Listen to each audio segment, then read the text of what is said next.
হচ্ছে যেটা আমরা এখন পর্যন্ত কোনো সুরাহা পাই নাই বিধায় আমরা ফ্যামিলি নিয়ে আজকে রাস্তায় নামছি। হয় আজকে আমাদের পোশাক ফেরত দিতে হবে, তা না হলে আমাদেরকে রক্তে রাজপথ রঞ্জিত করতে হবে। দুইটার একটা, ডু আর ডাই। এখানে আমরা সবাই প্রশিক্ষণ প্রাপ্ত। এখানে আমাদেরকে বাধা দিতে আসবে সেনা সদস্য, পুলিশ সদস্য, তাদের কাছে অস্ত্র আছে, আমরা খালি হাতে আছি। আমরা কোনো বিশৃঙ্খলা সৃষ্টি করব না, কোনো আপনার মানে দেশের ক্ষতি এমন কোনো কাজকর্ম আমরা করব না।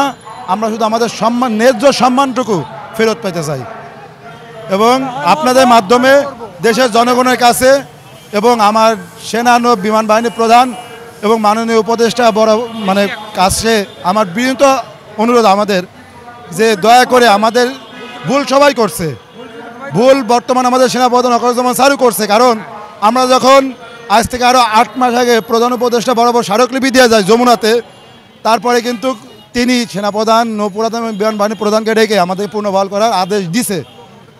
আমার কাছে প্রশ্ন, আমি যদি পারমিশন হওয়ার আগে বিয়ে করে অপরাধী হয়ে 94 আদেশ ডিনারে চাকরিচ্যুত হইতে হয়, তাহলে সে দেশের সর্বক্ষমতার অধিকারী উপদেষ্টার আদেশ পালন না করে এখন পর্যন্ত আমাদেরকে নিয়োগ প্রদান করে নাই কেন? তাহলে সে আদেশ ডিনাই করছে, আমার চাকরি না থাকলে তার চাকরি থাকার কথা না, কারণ সে অপরাধী। সে দেশের সর্বোচ্চ ক্ষমতার মালিক, এখন প্রধান উপদেষ্টা, তার আদেশ সে ডিনাই করছে। তাহলে সে এখন চেয়ারে বসে আছে কি জন্য?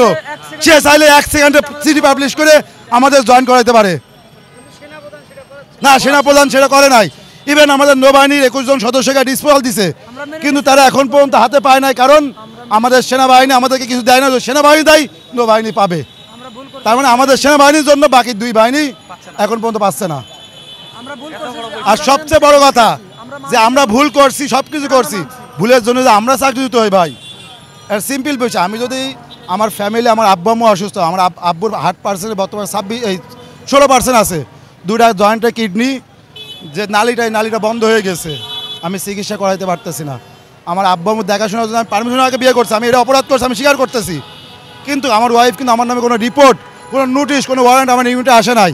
আমি আমার কর্তৃপক্ষকে জানানোর কারণে আমার স্টেটমেন্টের উপরে ভিত্তি করে আমাকে চাকরিচ্যুত করা হয়েছে, যে আদেশ ডিনাই করছো তুমি। তাহলে এখন যে সেনা প্রধান আমাদের প্রধান উপদেষ্টা আদেশ ডিনাই করছে, তার কি হবে? আমি যদি সৈনিক হয়ে আমার চাকরিচ্যুত করা হয়, তাই সে সেনা প্রধান, সে কেন ভুল করবে? আমি সৈনিক ভুল করতে পারি, সে কেন ভুল করবে?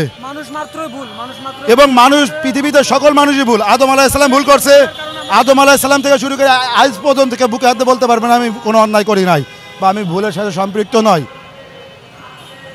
পৃথিবীতে প্রতিটা মানুষই ভুল করছে, আর আমরা সে ভুলের জন্য অনুতপ্ত এবং সবার কাছে ক্ষমা চাইতেছি, যে আমাদেরকে ক্ষমা করে দিয়ে অন্তত মানবিক দিক বিবেচনা করে আমাদেরকে পুনর্বহাল করা হোক, যাতে আমরা আবার দেশের জন্য কাজ করতে পারি।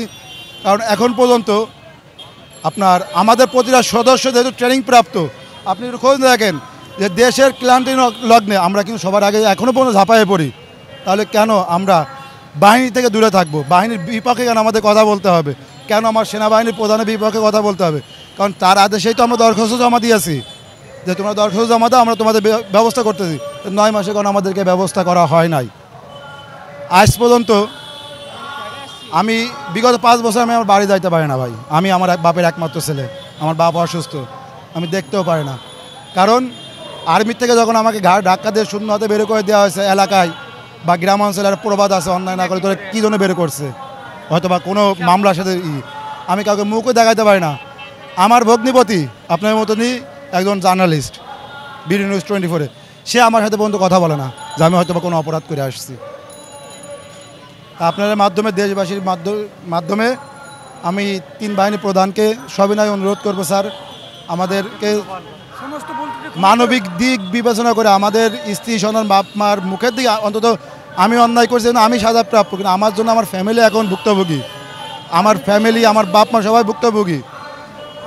যে আমাদের অন্যায়গুলো সাধারণ ক্ষমা দৃষ্টিতে দেখে আমাদেরকে আবার চাকরি পুনর্বহাল করা হোক স্যার।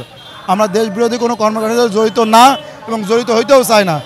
একটা মানুষ, হ্যাঁ, আমি যদি দেশবিরোধী কোনো কর্মকাণ্ডে জড়িত হইতাম তাহলে আমার সাজা হইতো, কিন্তু আমি সামান্য একটা ভুলের কারণে আমার ফ্যামিলি পর্যন্ত আজকে সেটা সাফার করতেছে, যেটা কোনো বাহিনীতে করে না। জি, শুধু আমি না, আমি আমার সহযোদ্ধা ভাইদের, আমার সেনা নৌ বিমান বাহিনী 3 বাহিনীর সকল সদস্যের পক্ষ থেকে আমরা ক্ষমা চাইতেছি যে স্যার আমাদেরকে আবার মানে মানবিক দৃষ্টি বিবেচনা করে যাতে আমাদের সুষ্ঠু স্বাভাবিকভাবে জীবনযাপন করতে পারি সেদিক বিবেচনা করে যেন আমাদেরকে আবার পুনরায় চাকরিতে পুনর্বহাল করা হয়।